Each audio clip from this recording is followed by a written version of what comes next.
This is ground zero for the World Economic Forum's testing grounds.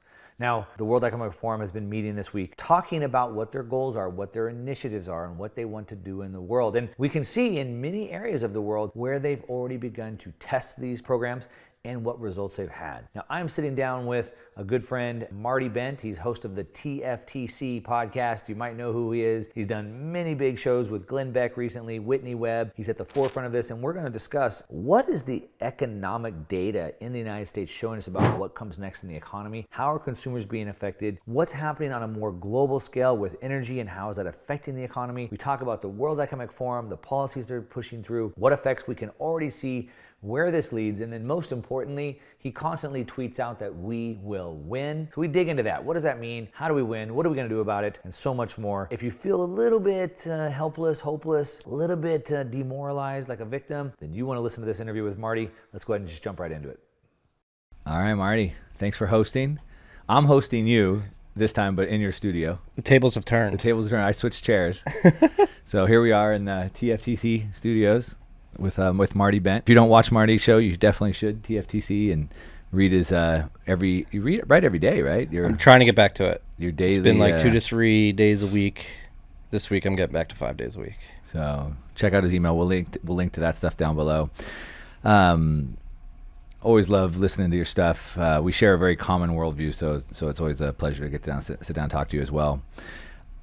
A lot of things to cover today. You put out an article, I think it was this morning or last night, talking about the signs of economic stress are everywhere. Mm-hmm. So I want to dig into that first. Was that this morning? Or that was around midnight last night. I was just saying before we sat down that I think this year is going to be better than most people expect, and that's a contrarian view. Mm-hmm. So let's talk about that a little bit, and then we'll get into a bunch of other fun stuff that I have planned. But yes. So there's been all these like disparate stories out there. I've been reading on Zero Hedge, and they're just like siloed. And so what I tried to do with this letter last night was to put a few of them together. And so what I focused on was consumer credit and savings, housing or real estate more broadly, commercial real estate and residential real estate, and then the used car market. And you threw in layoffs. And layoffs as well. And that tied into like commercial real estate. And so with consumer credit, it's hitting new all-time highs. Obviously, it fell significantly after the COVID lockdowns. People went into their houses, paid off their debt, had a lot more disposable income as they weren't traveling to work and eating out and all that jazz. But since then, if you look at like the slope of the increase of consumer credit since it started going back up in like mid-2021, it's a bit steeper than it was in the 10 years prior after things started going back up after 2008.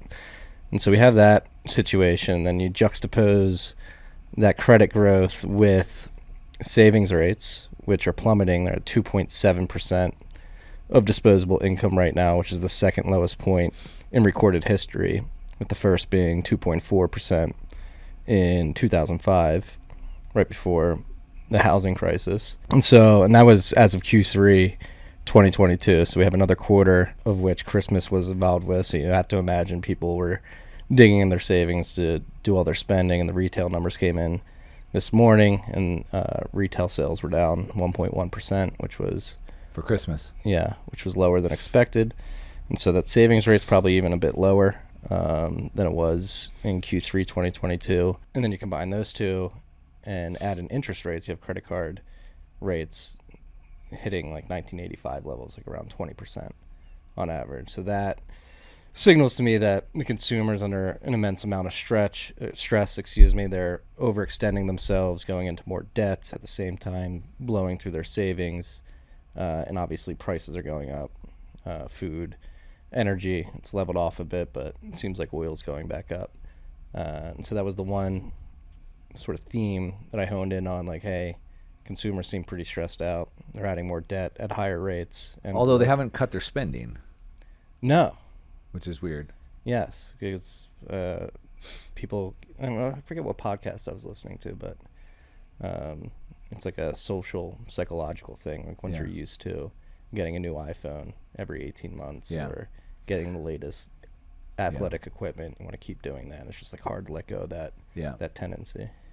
In the latest CPI data that just came out, the core inflation is very sticky. It's like not budging, which kind of shows this consumers just not stopping spending. No. Yeah. No. Well, and the core inflation too. It's like going.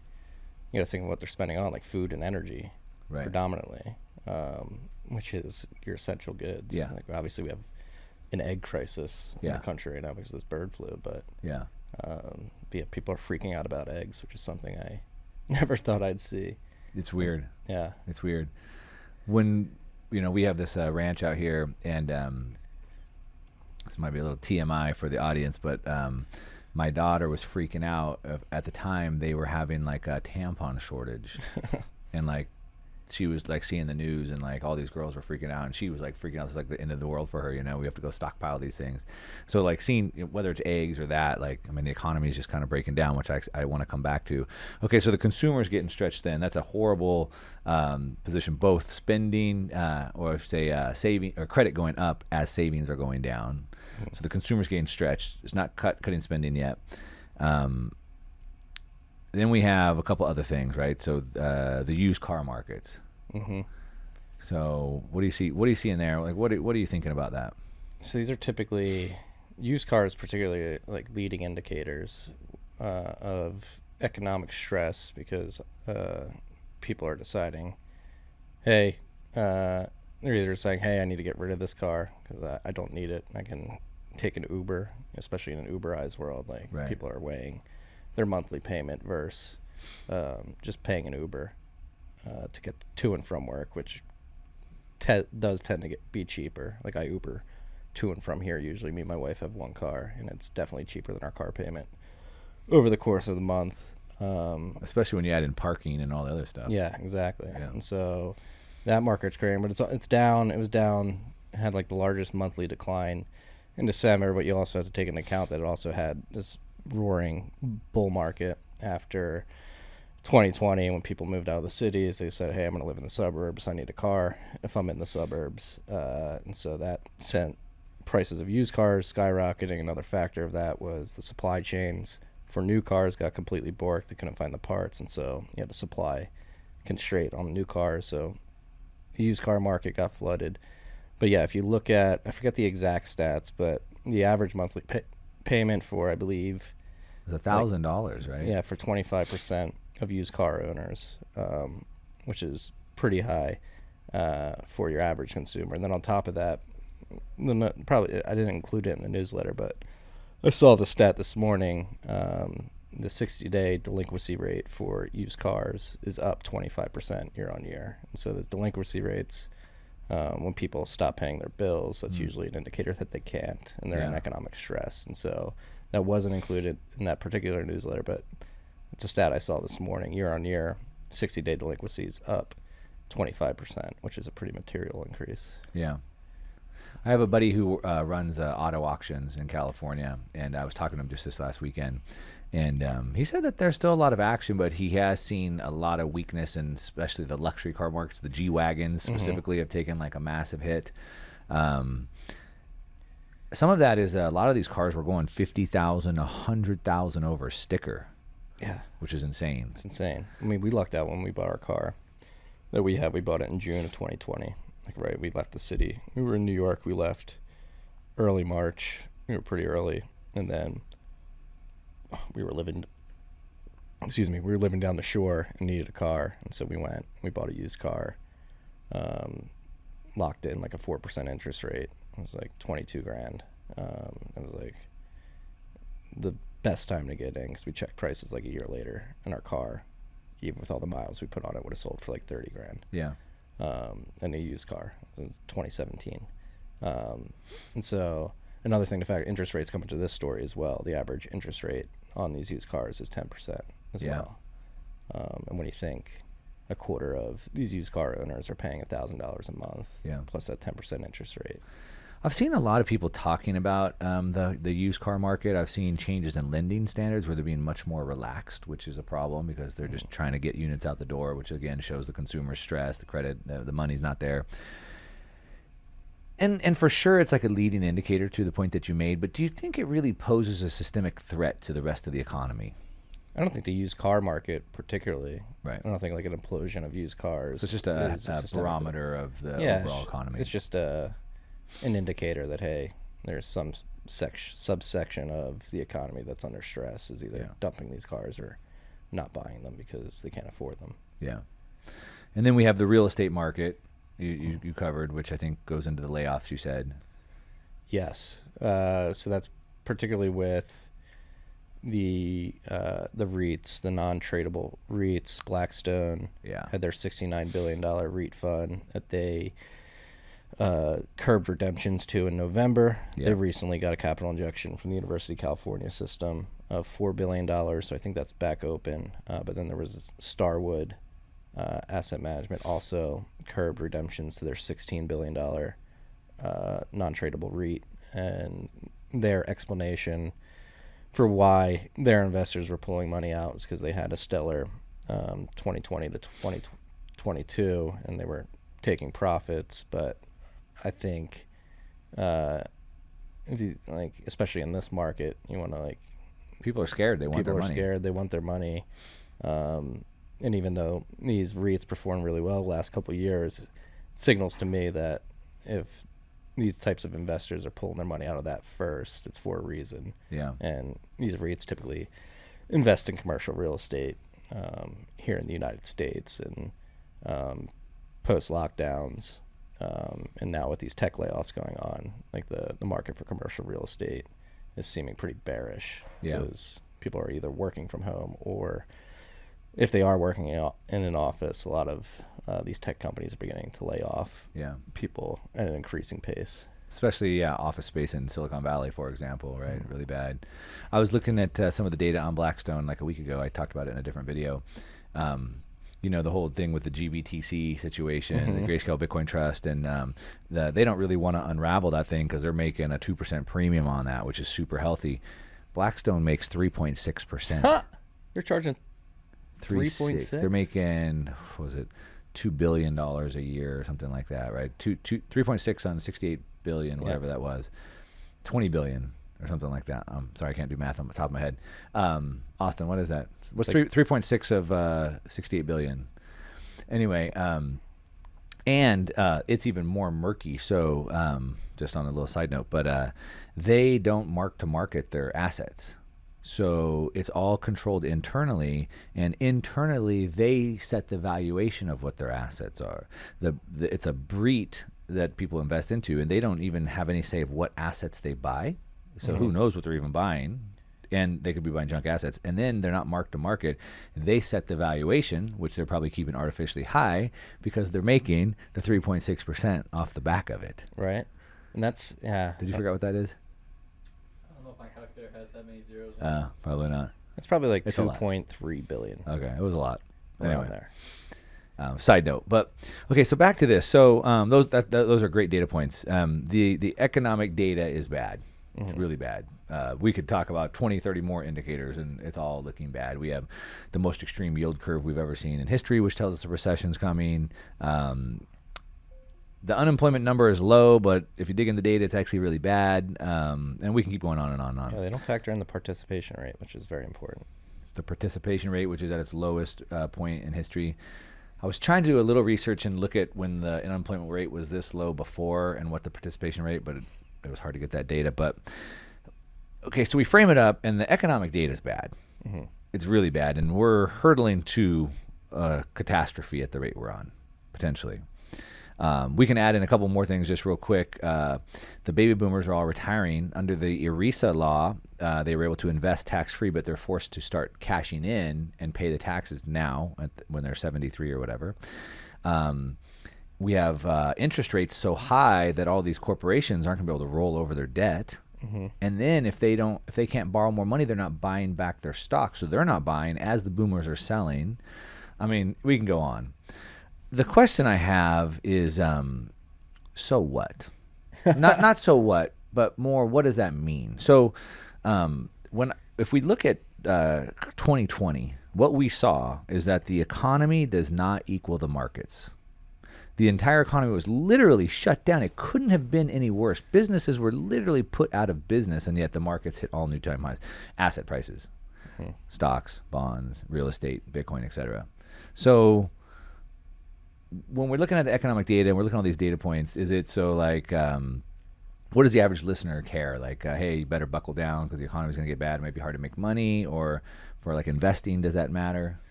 In terms of like asset prices, because I do agree, like in 2020 showed like the markets do not equal the economy. But the key difference between 2023 and 2020 is Fed policy, right? Like you had the Fed seems pretty dead set on driving rates and keeping them there higher than 5%.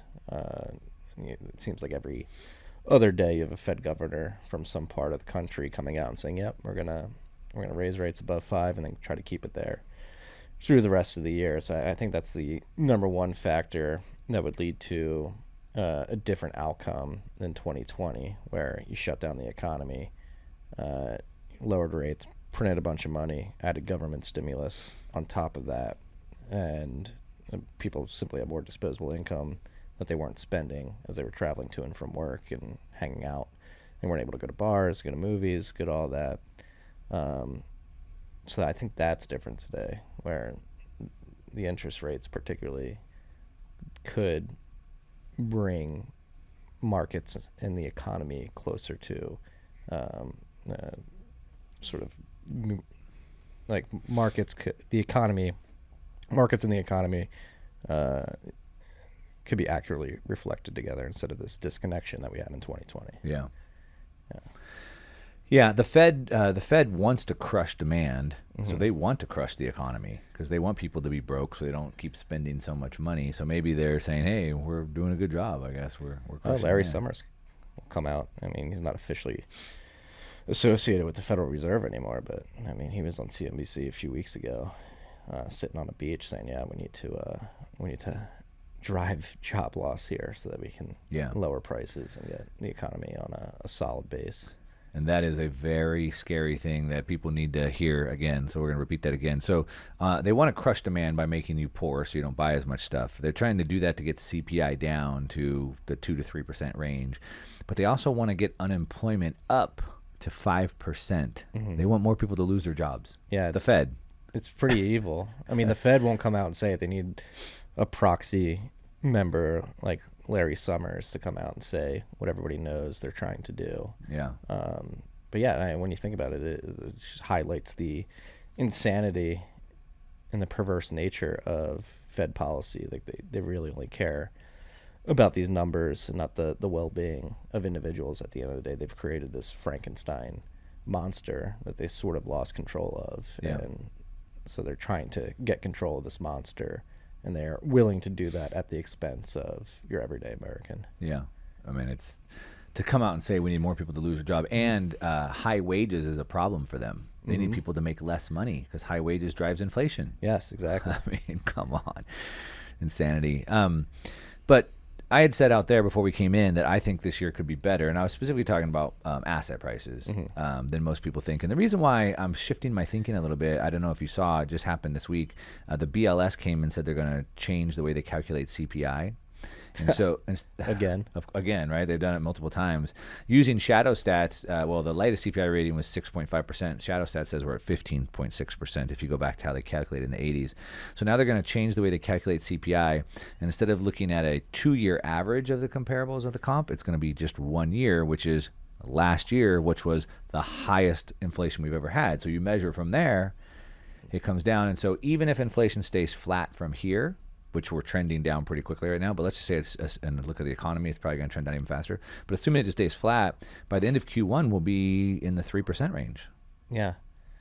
But again, so yeah, they're just manipulating the base from which they calculate inflation. Even though inflation has come down, one thing that everybody has to consider is like going back to last year, inflation started running hot through the summer and towards like the fall of 2021, started climbing up, and then all the way through 2022.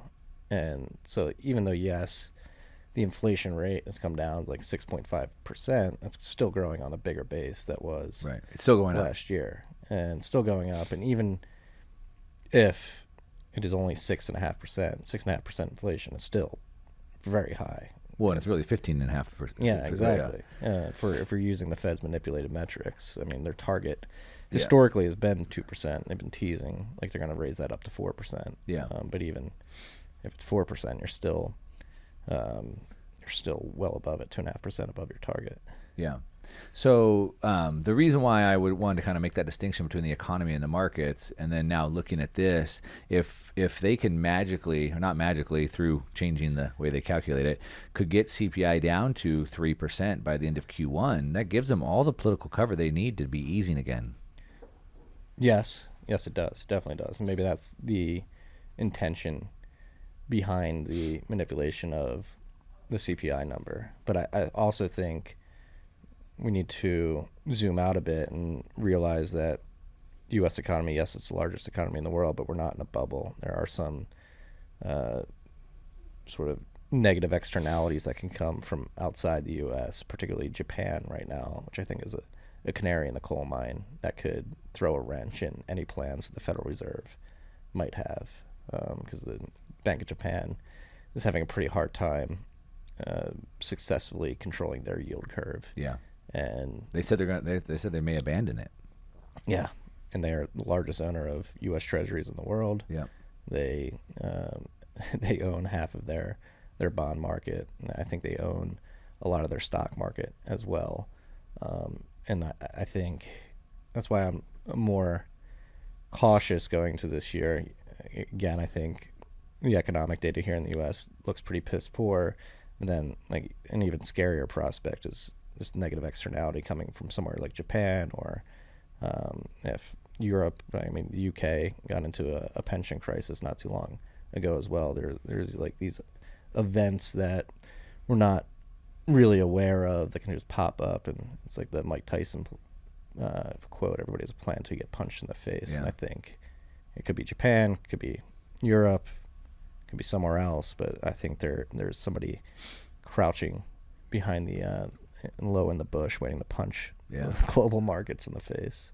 By the way, the first interview I did in my new studio in person was with Mike Tyson. Really? And the first question I asked him was, "Did you really say that?" And I quoted it, and he said, "Yeah, I said that."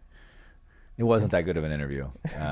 Was he high the whole time? Yeah, it was. He's a big pot guy now, isn't he? Yeah, it was pretty difficult. I think that, and he was eating mushrooms at the same time.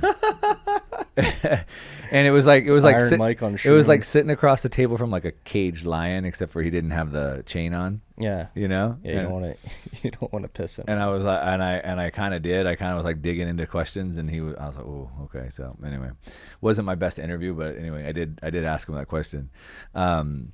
You had also talked about what's going on with the BRICS nations and even Saudi Arabia and the petrodollar, and so that also throws a massive wrench, right? So the Fed can control who's in their system, but if there's these other people moving into this other system, then they lose control over that.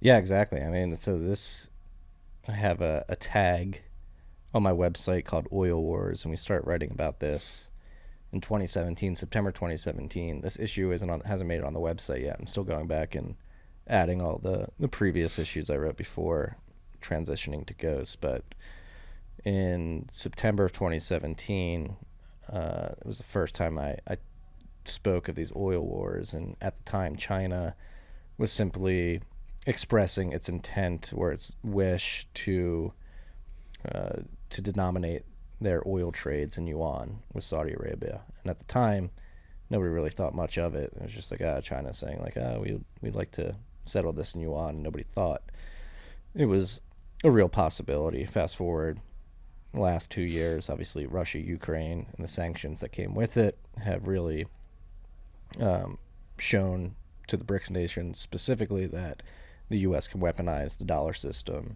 SWIFT, and even confiscate central bank reserves from these countries. Yeah. And so I think that's accelerated a move toward a decay in the petrodollar system, and this has really accelerated, particularly in the last 6 weeks when President Xi went to Saudi Arabia and had a meeting with the Prince of Saudi Arabia and other GCC members, and at the end of that meeting expressed like, yes, we're going to strengthen our relationship with Saudi Arabia. We're going to begin buying more oil from them, and on top of that, we're going to settle these trades in yuan. We've set up this forex exchange in Beijing, I believe, or Shenzhen, that is going to allow us to facilitate these oil trades in yuan. And then you fast forward to yesterday, at Davos, a representative from Saudi Arabia was interviewed by Bloomberg, and he came out and basically confirmed, yes, we're going to strengthen our relationship with China, and we're going to do yuan settled oil trades, but on top of that, we're open to doing a settlement in other currencies as well. If we can do it in euros, we can do it in real, and so that signals that the U.S. dollar reserve system is beginning to be significantly threatened, because that is what really gives the dollar a lot of its strength, is the fact that all these countries have to go, they buy oil from Saudi Arabia, convert it to dollars, and that drives demand for the dollar. And it seems like pretty quickly that is not going to be the situation anymore. And then when you factor in that China is opening back up, their economy is still growing, they could become a significant buyer of oil from Saudi Arabia, and it gives Saudi Arabia the ability to be like, hey, United States, thank you for the decades of an incredible relationship. The petrodollar system worked while it did, but we have a lot more buyers, and we're gonna appease them as well. Yeah. So you have this fractured sort of oil trade. Do you see the world continuing to fracture in this way? I mean, continuing to move into a multipolar world? I think so, yeah. Not just the BRICS, but maybe even into smaller factions? Oh, yeah. The BRICS, I mean, you can, even here in the United States, like, I think we're sort of having a multipolar union, if you will. Yeah. States like Texas, Florida, you have the secession movement up in Idaho and Oregon. Yeah. That's been getting some steam. I think that's going to be the big trend in the next couple decades, is like at different scales going local, whether it's in a particular region of the world or even a particular region of the United States. Yeah. And so then if the world continues to break apart, trust has continued to break down, the dollar, which has been the most trusted system, which isn't really trusted anymore, to your point, if Russia gets their FX reserve seized, I mean, what chance does anybody else have? Exactly. So you think that really opens up the door for a new form of payment settlement? I think so in the long run. And if we focus particularly on like these oil trades and using different currencies to settle that, I mean, I do think Bitcoin is perfectly suited for all these trades from a mechanical and engineering perspective. It's a peer-to-peer distributed network that allows you to make transactions with a counterpart that you may not trust. You're trusting this distributed network. That's the big piece, right? You're not trusting that the U.S. won't take your money or say they're holding your money and just not give it to you. You can't do that with Bitcoin. So I do think from an engineering perspective, it's perfect to facilitate these types of trades. However, I do think there will be an interim period where you have the sort of fractured markets where the Chinese are setting yuan, maybe the Europeans defect from the U.S. and they decide they want to settle in euros and go on down the line. And that's simply because Bitcoin doesn't have a liquidity profile at the moment to facilitate oil trade on the magnitude that would be necessary.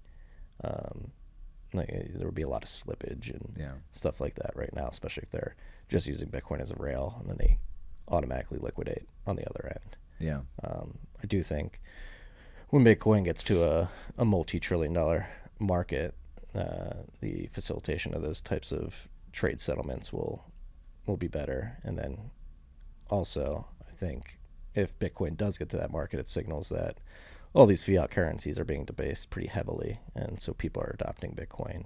And at that point, that's when it flips, because the slippage you would have using a fiat currency to buy oil would be larger than the slippage that you would incur using Bitcoin, because Bitcoin would be more stable at that point.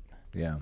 You mentioned liquidity, and like that's kind of like the big thing, right? So it's like people want to trade in dollars because they can use dollars anywhere in the world. Mm-hmm. And I guess I could trade with China now and they could pay me in yuan because I could just buy stuff from China back in yuan. But I probably wouldn't be able to buy stuff from other countries in yuan, or maybe some might take it because they know they need trade with China. But why would I take a smaller known currency, the Turkish lira? What am I going to do with the Turkish lira, right? Or Bitcoin for that example, right? So we needed to have more liquidity, more acceptance globally for them people to be able to receive it, like Russian ruble. Like we only take Russian ruble, and they're getting paid in Russian ruble. But what are they going to do with those rubles? No one's going to take them. No. So like you can get paid in Bitcoin, but you need someone else to take those Bitcoin from you. Exactly. Right. Yeah, so we need more adoption. And it's funny, it's not even a chicken and egg problem. It's just like It's an evolution. Evolution, yeah. Yeah. Where people get more familiar with it, gets embedded into more merchant systems, which is happening. It gets embedded into more balance sheets as an inflation, or not inflation hedge. Parker would yell at me for saying that, as a means to store wealth over time. But yeah, I think we're just going through the evolution. We're only 14 years into this. Bitcoin's still extremely young. There's still a lot of infrastructure to be built out, but I do think slowly but surely over time, it's all going to come. Yeah, let's let's park that and let's jump to a couple other things, and we'll come back and tie that together. So you've been talking about on your Twitter feed the WEF. The WEF is meeting. Klaus Schwab called out for everyone, all the people, to come and master the future. That was his call. We need to master the future, right? So these people have this grand plan. The global business leaders and influencers, et cetera, right? Have you been paying attention to that at all? Yeah, I've been following along this week as these people have been getting on stage and word vomiting all over the world. Yeah, it is very creepy. Any new plans that they have that you've seen that are different than what we already kind of know about? I think one that people aren't aware of is the intent, or the World Economic Forum is starting to put out this narrative that it is essential to prevent cyber crimes from happening, that we merge the banking sector with the intelligence agencies, so that you sort of roll them up into one entity that's able to manage the monetary side of things and the financial side of things and the surveillance side of things. So that is one very worrying narrative that's coming out of the World Economic Forum. So still kind of beating the drum on the cyber pandemic, the potential dangers of this cyber crimes or whatever, and then introducing new suggestions of how they could fix that. Yes. Which, of course, is more control. And it's a private-public partnership. Yeah. And you get the private banks and the intelligence agencies that represent the public, and you just partner them together, which is an incredibly scary thought experiment to go down, because I mean the intelligence agencies, I think, are some of the most evil entities on the world. I mean the CIA. I don't even think that's debatable. No, I mean it just came out. They just admitted that they killed JFK. What about MLK? MLK, yeah. The FBI is out there tweeting, we want to honor MLK. They were threatening to, they were telling him to kill himself, and many people think they were part of his murder. The CIA was seeded with Nazis. Like when we started the CIA, we pulled out all the Nazi scientists and engineers, and they started their psychological warfare with things like Operation Paperclip, Mockingbird, MK Ultra, and these are all, and people are like, oh, that's a conspiracy theory. Like, no, this is all FOIA. This is all information you get from a FOIA request. Like, it's all out there. And then you have the FBI. I was like watching videos of Ray Epps yesterday, and it's like this guy worked for the FBI. He's like, everybody get in the Capitol. Like, that was an obvious intelligence agency run, I would call it a false flag.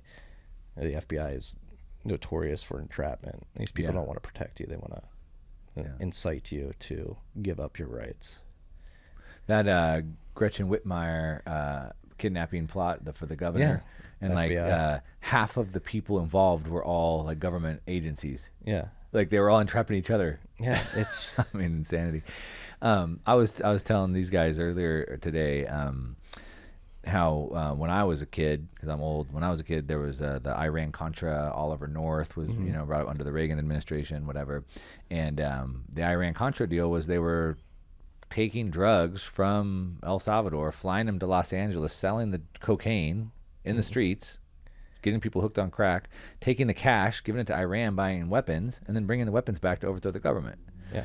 And in Costa Rica, we were down there a month ago, and they have one of the planes crashed in Costa Rica, and they've turned it into like a restaurant now, and you can go there, and they have the whole story there, and it's like, this is all documented. It's all in the open. Like, everybody knows this. Yeah, and then you get into this whole, I mean, this is something I haven't really been paying attention to, but just highlights the hypocrisy of these agencies, which is the classified documents where Trump had some, I didn't even dive deep into that, but he had some, his house got raided.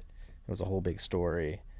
And we find out Joe Biden has some, and it's like, it's whatever. Like, it was a mistake. And it was very... do you think it's whatever, or do you think they're setting him up to get him out because he said he was going to run again, and they don't want him to run again? I mean, he can't run again. He can't think. He can't speak. He can't walk. He should not be president. It would not surprise me if that's their intention. Yeah. Either. But then they're in this weird place where if they try to get him out before 2024, then you have Kamala Harris, who's just a walking incompetent, like, dolt. Yeah. So getting back to the big WEF meeting that was going on, so Master the Future, the cyber pandemic, I was looking at a list of like topics that they were going to discuss, and one was about the next pandemic, how to prevent like the next pandemic from happening, which might seem reasonable to some people if they don't understand what's just happened.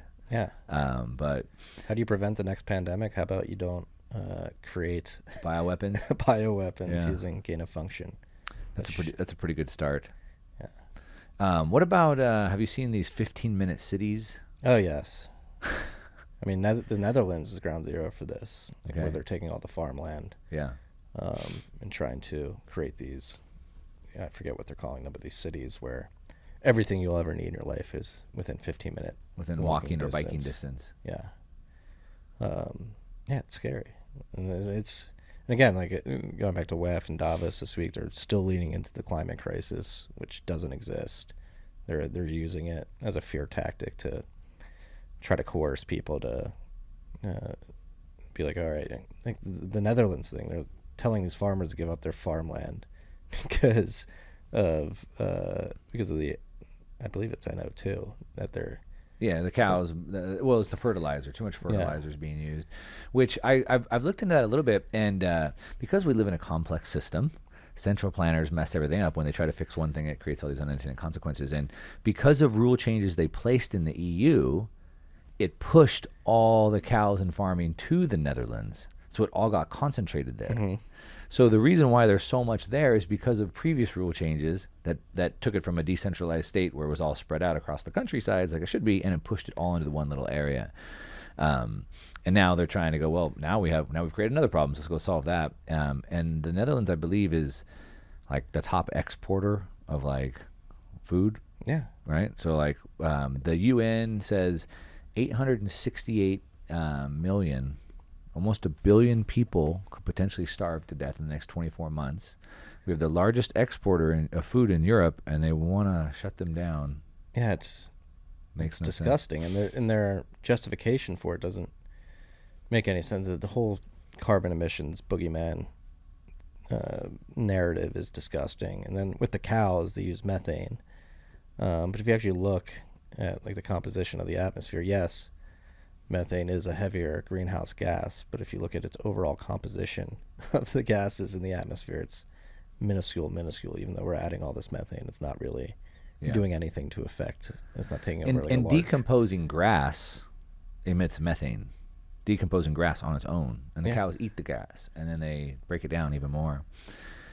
So we got the WEF, potential cyber pandemics, potentially putting in like IDs and basically taking away like anonymous use of the internet. Yes. Potentially health pandemics that they're planning for somehow or another. There were some European representatives laughing at a U.S. representative on one of the stages they were on, saying, "Hey, you guys are going to have to enact hate crimes and curb speech in the U.S. soon enough. It'll come. You guys are going to do it." So tax on free speech, you can add that to it. Klaus Schwab was telling everybody that by 2030 we're all going to have chips in our head. It's a pretty, if you think of everything It's scary. that you could put in one dystopian novel. They're trying to check all the boxes. Yeah. Now, I love your worldview on this because you see all of this, and you see it. You're not naive to it. But at the same time, you tweet all the time like, we will win. Yes, we're going to win. So explain that. I think, I focus on Bitcoin specifically, and that's what we have right out here in front of the studios. Fix the money, fix the world. I think a lot of the problems that we're describing right now emanate from the fact that we've broken the money. We need to fix the money. We need to fix the way we allocate capital. We need to fix opportunity cost. The ability to print money has completely perturbed opportunity costs and led to this misallocation of capital, and the people that have control of the money printing right now are allocating that capital towards these dystopian use cases that we're describing. And so like the government's printing a bunch of money and then giving them to these organizations. Yeah. I saw, I'm drawing a blank on the guy's name. They're subsidizing carbon He just put credits. together a bill to stop funding the WHO, for example. Right. So that's kind of what you're talking about. We should definitely do that. Yeah. Defund NATO, defund all that. But yeah, going back to we're going to win because Bitcoin exists. But if we had a fixed money supply that they couldn't artificially create, then they wouldn't have this money to give to these organizations. Exactly. Yeah. They'd have to actually work hard for it and provide valuable services that people are willing to pay for, and then they could try to allocate that money that way, but it would just get driven out of office because it would prove to be a misallocation of capital yet again. But yeah, no, I think since Bitcoin exists, I've been around for almost 10 years now, which is hard to believe. And even though we're down around $20,000, we've had a lot of punches to the face in the form of a degenerate industry in the crypto space, really giving Bitcoin a black eye. The state of the protocol has never been better.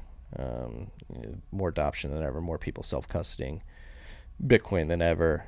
And yeah, Bitcoin, I tweeted this out the other day, like Bitcoin is just extremely reliable. It's going to produce a block of transactions that are produced in a peer-to-peer fashion that are censorship resistant roughly every 10 minutes. And that reliability in a world full of all this chaos is a godsend. And I don't think people are pricing in that reliability yet. And then on top of that, I think from a distribution standpoint of the actual nodes in the network, the mining of the network has gotten a little bit concentrated here in Texas, but I think overall it is significantly more distributed than it was, let's say, 5 years ago. Yeah.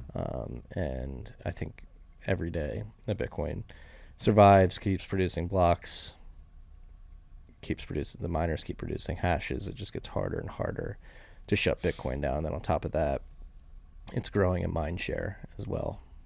There's more engineers coming to build on the network. There's more cool things that you can build on second layers like the Lightning Network, and this is just enabling this value transfer and these types of applications that have never been possible, and really enable the individual to get away from all this crazy bullshit and to win. Because the old tried and true trope is like, just vote. If you vote, just vote harder and you'll get out of this. And that, in my opinion, is never going to work.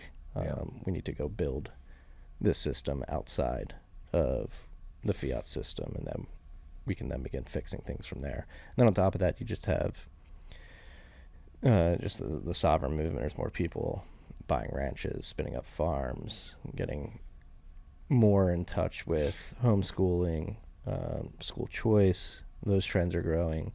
And then again, you have here in the States this trend of individual states asserting their autonomy against the federal government. And against BlackRock. Against ESG. Yeah.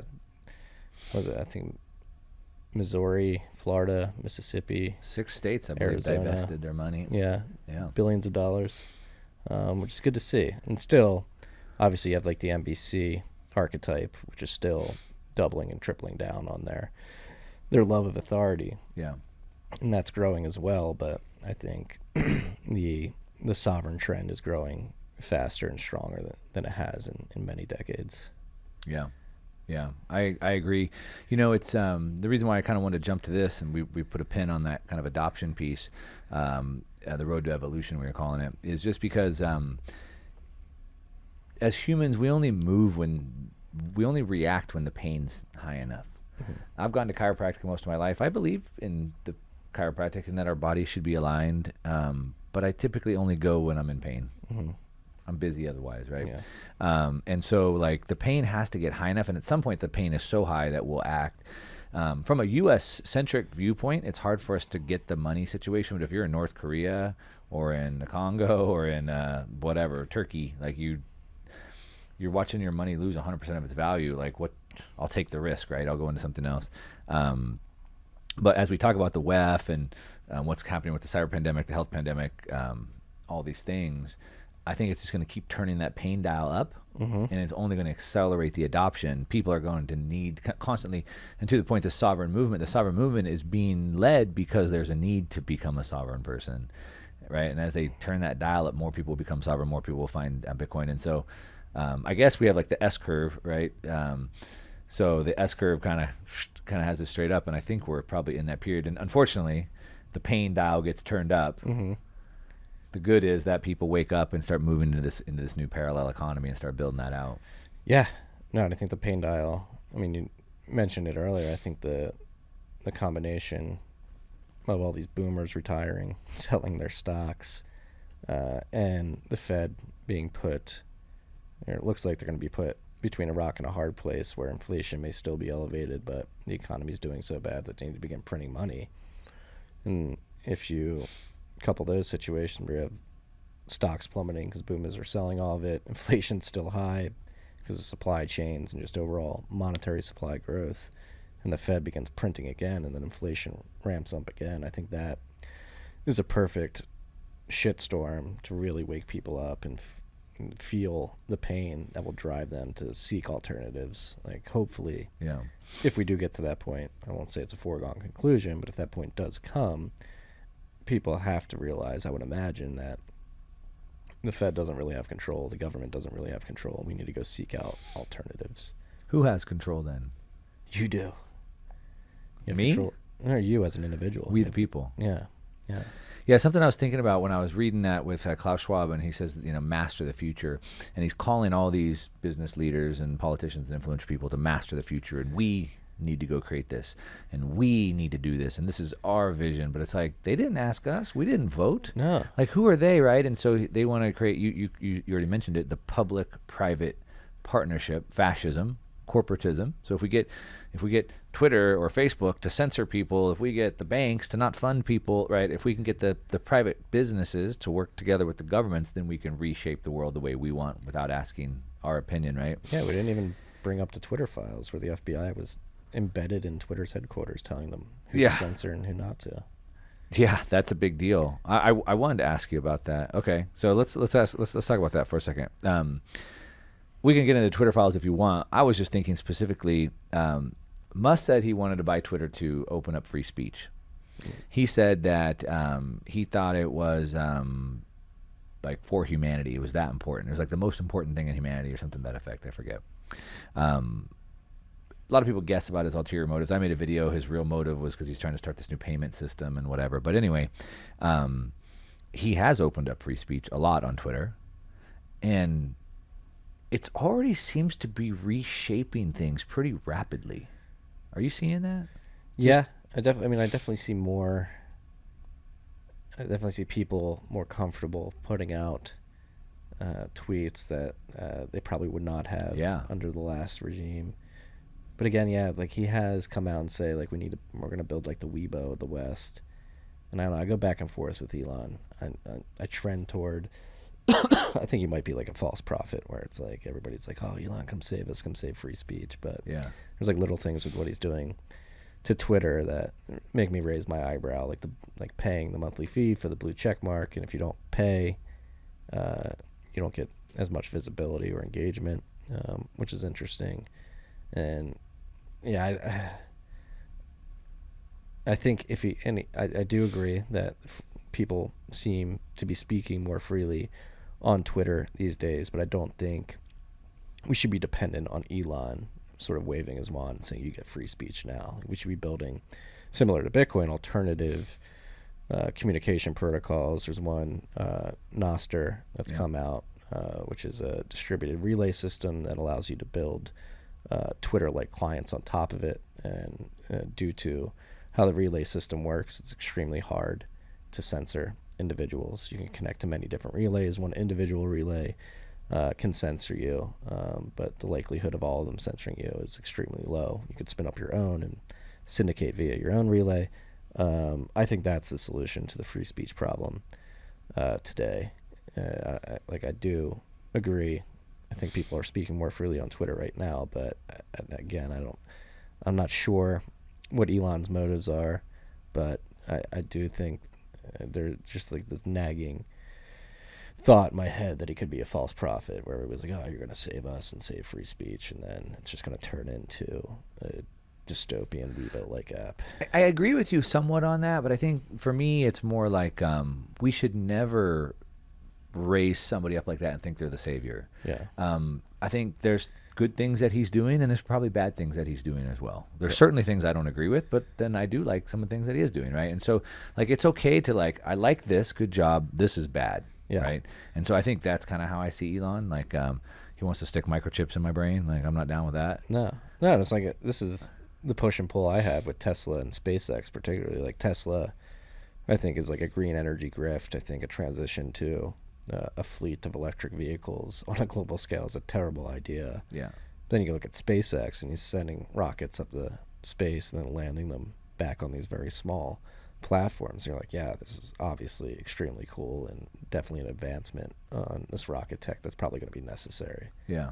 So yeah, Elon confuses me. Yeah. So we don't need to have this. And I think the same way with politics. Like, I don't know what I am politically. I can't align 100% with anything. Like, I pick and choose different things, right?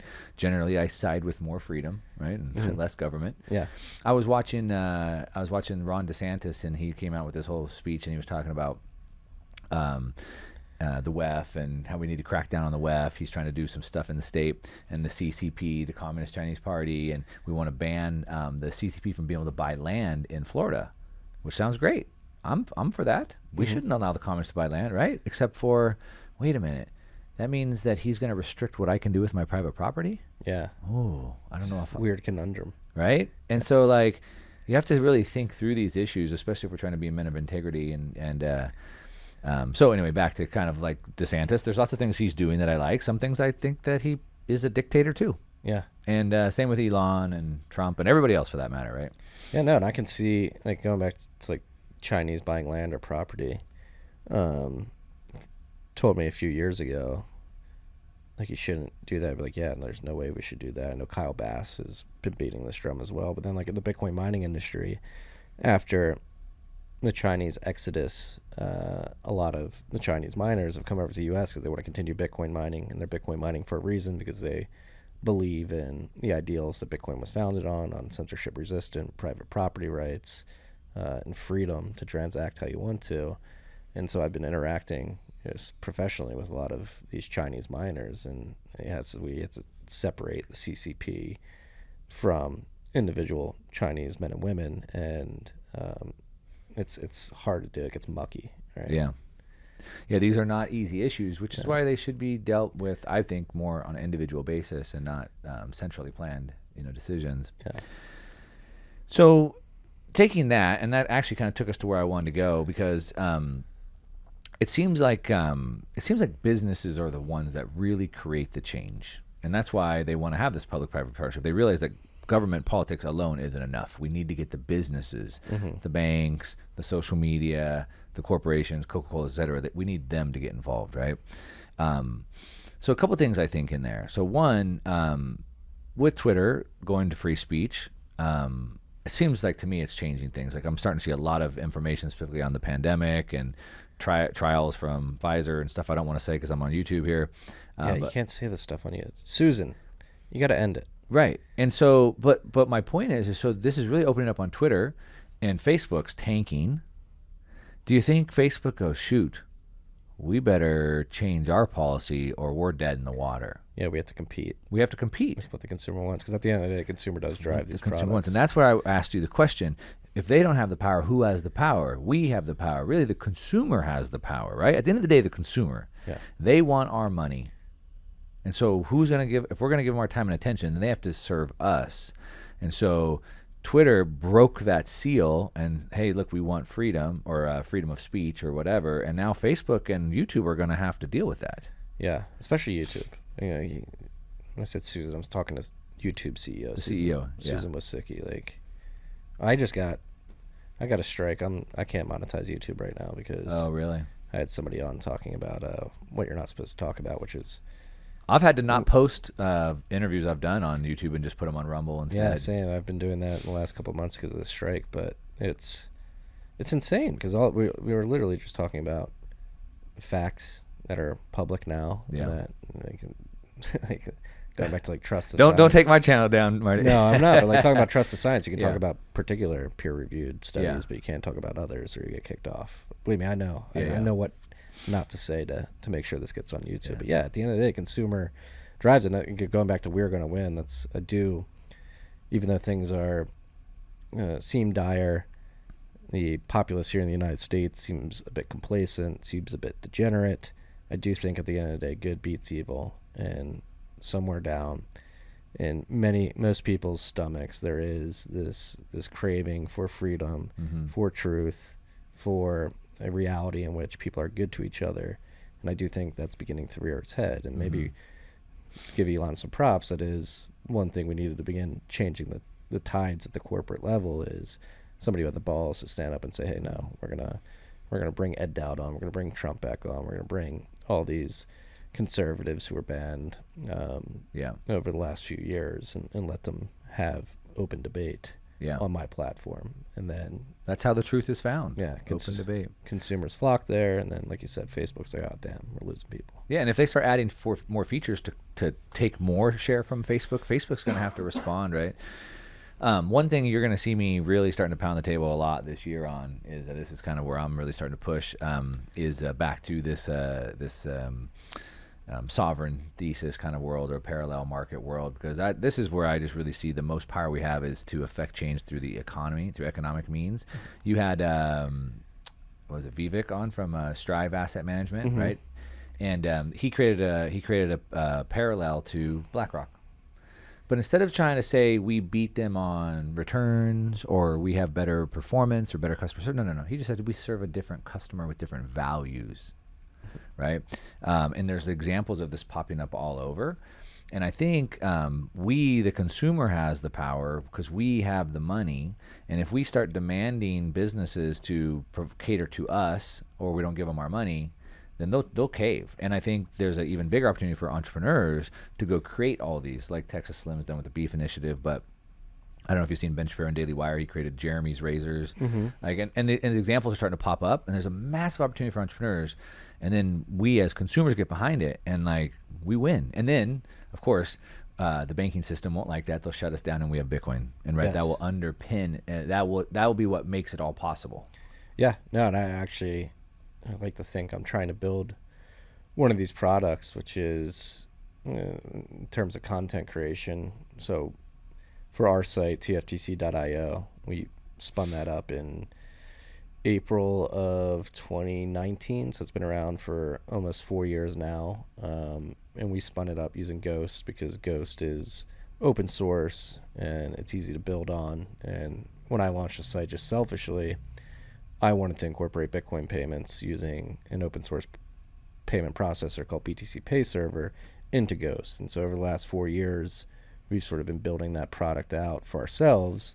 And I've actually come to the conclusion, oh crap, like we could package this up and give it to people so that they can do exactly what Substack's doing, but in a self-sovereign fashion, particularly with Bitcoin payments that you host yourself, because Substack's an incredible platform. I think they're another example of a company that decided not to censor people, and they've seen an extreme amount of user flow because of that. People are craving truth. They're going to Substack because Substack has drawn the hard line. We're not going to censor these hard conversations. But the censorship that happens on Substack is via Stripe, the payment processor. Yep. That's what some content creators, even though they're able to write on Substack, they can't monetize on Substack because Stripe has stepped in and say, hey, we're not going to allow you to use our rails to receive money. And so if that trend continues and the government doesn't like that Substack this free, is having this free open discussion, and they go to Stripe and say, all right, demonetize all these people, that's gonna ruin Substack for those writers. And so this is just one small thing that we're trying to build at TFTC. We're trying to package up what we've built with Ghost and BTC Pay Server. We're going to open source it for everybody, but we'll also have like a centralized platform that if you don't want to do everything yourself, we'll help you do it.